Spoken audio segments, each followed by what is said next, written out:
Salut, moi c'est Koulouf, coach en mouvement et en mobilité. Je suis également masseur et diplômé en micronutrition. Je suis originaire de la magnifique région normande et plus précisément du parc naturel régional du Perche, dans le 6-1, dans le 61, dans l'Orne.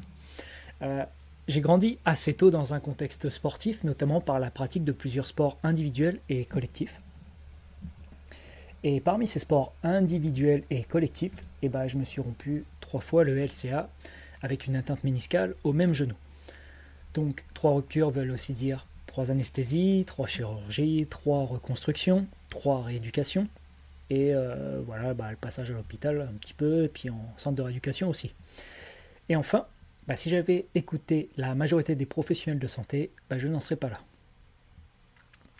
Ces différentes périodes-là, tu vois, moi, elles m'ont permis de définir ce qu'est la santé. Et moi, j'ai ce souvenir-là, en tout cas, et tu me diras si pour toi c'est pareil.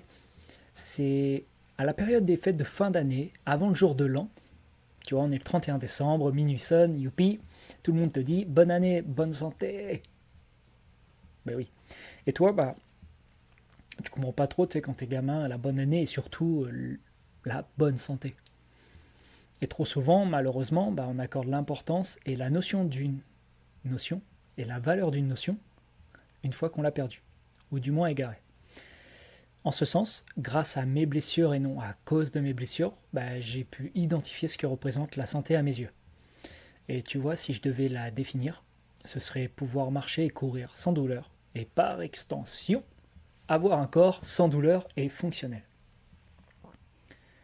Avant de définir ce que j'entends par mobilité et mouvement, avec un M majuscule, et ainsi expliquer leur importance dans la vie quotidienne et la performance sportive, j'ai résumé une pensée générale autour de la santé de manière générale. Ce que tu n'utilises pas, tu le perds. Cette phrase elle résonne juste en chacun de nous dès lors qu'un effort, qu'un exercice physique qui nous paraissait facile et simple auparavant ne l'est plus. Ou du moins, qu'il est moins facile qu'avant.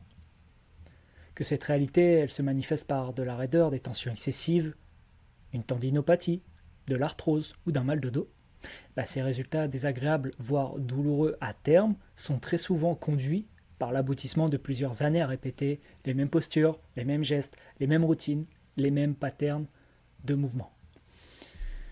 Vieillir, ça ne devrait pas être associé avec être diminué et perdre toute capacité physique. 1-1. Serait dire perdre en souplesse, ce n'est pas une conséquence de l'âge, c'est une conséquence de l'inactivité, de l'immobilité. Un constat malheureusement alarmant qui ne cesse de croître. Toutefois, rien n'est figé en termes de santé, à condition de s'en donner les moyens. Ce qu'on n'utilise pas avec notre corps, on le perd. Mais le processus est réversible.